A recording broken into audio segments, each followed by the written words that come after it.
ഇന്ന് തന്നെ ഡൗൺലോഡ് ചെയ്യൂ. കാണൂ നിങ്ങളുടെ ഫേവറേറ്റ് ഷോസ്. എടാ നീ ഇത് എവിടെ കിട്ടിയെന്ന് പറഞ്ഞില്ലല്ലോ. അതല്ലേ രസം. ഈ ഭാര്യയ്ക്കും ഭർത്താവൻ ഒരു സ്ഥലത്തല്ലേ ജോലി. മനസ്സിലായില്ല. കലക്ടർ ശാലിനി വിഷ്ണുവിന്റെ ഡ്രൈവറായിട്ടല്ലേ നമ്മുടെ ആശാൻ ജോലിക്ക് കയറിയിരിക്കുന്നേ. പിന്നെ ഞങ്ങൾ താമസിച്ച സ്ഥലം, അവിടുത്തെ ഫോറസ്റ്റ് ഗാർഡ്, അവരെല്ലാം ഞങ്ങൾക്ക് വേണ്ടി, വിഷ്ണുവേട്ടന് വേണ്ടി സത്യസന്ധമായി കാര്യങ്ങൾ പറയുകയും ചെയ്യും. തെളിവിനായി അവരെ എല്ലാവരെയും വേണമെങ്കിൽ കൊണ്ടുവന്ന് നിരത്തി നിർത്താം. നിങ്ങൾ ഇത്ര കൃത്യമായി കാര്യങ്ങൾ പറയുമ്പോ പറയുന്നതല്ലല്ലോ സർ, തെളിവ് നിരത്തി പ്രൂവ് ചെയ്യല്ലേ. സാഹചര്യ തെളിവുകൾ എതിരാണെങ്കിൽ വിഷ്ണുവേട്ടനെ സംശയിക്കുന്നതിൽ ന്യായമുണ്ട്. ഇത് വെറും ഒരു വഴക്കിന്റെ പേരിൽ, അതും മുന്നേ നടന്നത്. അതിന്റെ പേരിൽ ഒരാളെ കൊന്നു എന്ന് പറയുന്നത് ജോലി ചെയ്യാനുള്ള മടിയാണ് കാണിക്കുന്നത്. പച്ച മലയാളത്തിൽ പറഞ്ഞ് ഇരുട്ടുകൊണ്ട് ഓട്ടയടയ്ക്കുന്ന പരിപാടി. ഇതെന്ന് നിർത്തുന്നോ അന്നേ കേരള പോലീസ് നന്നാവും. ജനങ്ങളുടെ ജീവനും സ്വത്തിനും സംരക്ഷണം നൽകി അവരുടെ പ്രശ്നങ്ങൾ പരിഹരിച്ച് അവരെ പരിപാലിക്കേണ്ടവരല്ലേ സർ പോലീസ്? അല്ലാതെ അവരെ കുറ്റക്കാരാക്കി പെടുത്തുകയല്ലല്ലോ വേണ്ടത്. ജനങ്ങളിൽ നിന്നും അകലാതെ ജനങ്ങൾക്കൊപ്പമാണെന്ന് കാണിക്കാൻ ജനമൈത്രി എന്ന ബോർഡ് വെക്കാറില്ലേ? അതുകൊണ്ട് മാത്രം കാര്യമായില്ലല്ലോ സർ. ജനങ്ങളെ മനസ്സിലാക്കുവാനും അവരുടെ പ്രശ്നങ്ങൾ അറിയുവാനുമുള്ള ഒരു മനസ്സാണ് ആദ്യം പോലീസുകാരുണ്ടാക്കിയെടുക്കേണ്ടത്. എന്നാലേ കാക്കി കണ്ട ജനം ആദരിക്കും, ഇല്ലെങ്കിൽ അനാദരവ് കാണിക്കും. അതിനിട വരുത്തരുത്. റിക്വസ്റ്റ് ആണ്. സ്വീകരിക്കാൻ പറ്റുമെങ്കിൽ സ്വീകരിക്കാം. ഞാൻ ഇപ്പൊ ഈ പറഞ്ഞ കാര്യങ്ങളിൽ എന്തെങ്കിലും സംശയം തോന്നുകയാണെങ്കിൽ വിളിച്ചാൽ മതി. എല്ലാ തെളിവുകളുമായി ഞാൻ നേരിട്ട് വരാം. ഇവിടെ നമ്മൾ കുറ്റം ചെയ്തിട്ടില്ലെന്ന് നമുക്ക് ഉത്തമ ബോധ്യമുള്ളിടത്തോളം കാലം ആർക്ക് മുന്നിലും തല ഉയർത്തിപ്പിടിച്ച് തന്നെ നിൽക്കാൻ പറ്റും. വിഷ്ണുവേട്ടൻ അത് ചെയ്തിട്ടില്ലെന്ന് അറിയാവുന്നിടത്തോളം കാലം ഞാൻ വിഷ്ണുവേട്ടനൊപ്പം തന്നെ ഉണ്ടാവും. അതിന്റെ പേരിൽ ഉണ്ടാവുന്ന ഏത് രീതിയിലുള്ള കേസും നേരിടുകയും ചെയ്യും. താനിപ്പോ പൊയ്ക്കോ. ആവശ്യം വന്നാ ഞാൻ വിളിപ്പിച്ചോളാം. തെറ്റ് ചെയ്തവർ ആരായാലും ശിക്ഷിക്കപ്പെടണം. പക്ഷെ അതൊരു നിരപരാധി ആവരുതെന്ന് മാത്രം. വരട്ടെ സർ. വിഷ്ണുട്ട.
അതെ, എടുക്കുന്നുണ്ടോ? ഞാൻ കുറച്ചു നേരമായി ഇവിടെ ഇരിക്കാൻ തുടങ്ങിയിട്ട്. അതെ, പണ്ടത്തെ പ്രായമൊന്നുമല്ല, വയസ്സായൊക്കെ വരുവാണേ. പിന്നെ എനിക്ക് 3-4 കൈയൊന്നുമില്ല. പറയുമ്പോ എത്രയും പെട്ടെന്ന് മുന്നിൽ കൊണ്ടുവച്ച് തരാൻ വേണ്ടിയിട്ട്. എനിക്കറിയണ്ടേ എന്റെ രാഘവേട്ടൻ ഞാനൊന്ന് കൊണ്ടുവരട്ടെ. തീർത്ത് വെച്ചാൽ എങ്ങനെയാ? ഇവിടെ വിശന്നിട്ട് എല്ലാ കാര്യങ്ങളും അറിയാം, എന്നാ ഒന്നും അറിയാൻ പാടില്ല എന്ന മട്ടില്ല രാഘവേട്ടന്റെ പെരുമാറ്റം.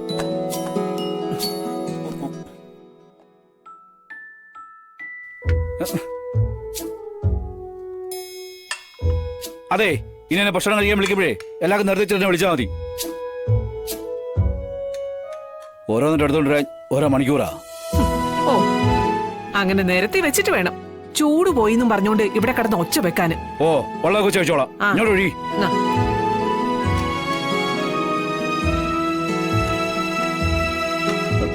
നീ ഇതൊന്നും പറയാത്തെ? ഞാൻ നിങ്ങൾ പറയുന്നതിനൊക്കെ മറുപടി പറഞ്ഞോണ്ടിരിക്കല്ലേ.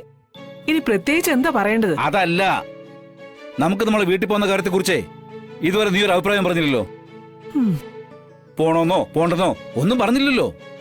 അതെന്താണെന്ന് ഞാൻ ചോദിക്കുന്നേ.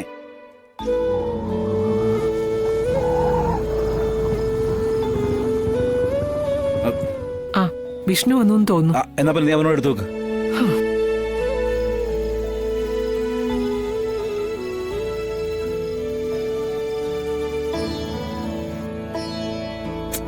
നീ എടുത്തു വെക്ക ഭാമ അങ്ങോട്ട്. എന്റെ രാഘവേട്ട, അവനൊന്ന് അകത്തോട്ട് വരട്ടെ. ചുമ്മാ ഇങ്ങനെ ഓരോന്ന് പറഞ്ഞുകൊണ്ടിരിക്കല്ലേ. സത്യമേ, കമൽ ശബ്ദമാണല്ലോ അത്. ആ, കേറി പോരടാ. ഇങ്ങോട്ട് വാ. ആഹാ, ആ, നല്ല സമയത്തോളം ഞാൻ വന്നത്. ദാ ഓട്ടോന്റെ താക്കോൽ. അവനെന്റെ വിഷ്ണു. അപ്പൊ ആശാന് ജോലി കിട്ടിയ വിവരം ആശാൻ വിളിച്ചു പറഞ്ഞില്ലായിരുന്നോ?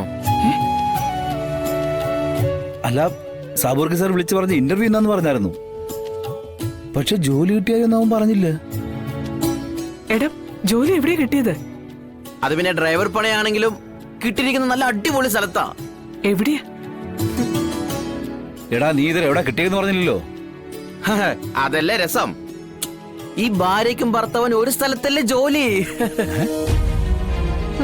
മനസ്സിലായില്ല.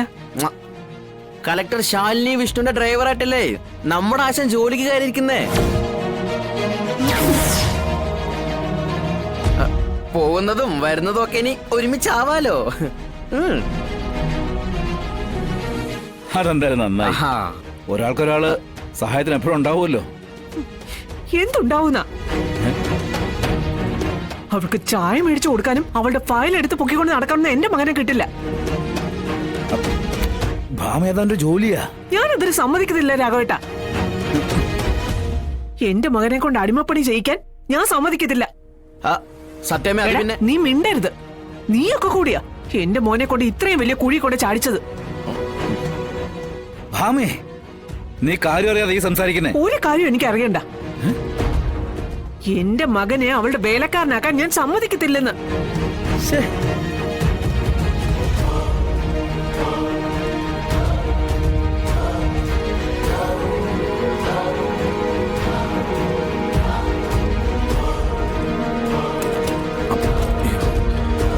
സോറി, ചായ.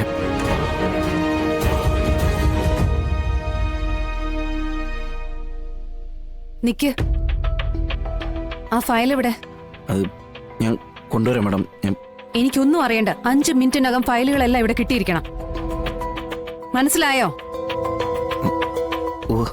ഇനി എന്താ നോക്കി നിൽക്കുന്നേ? Get out.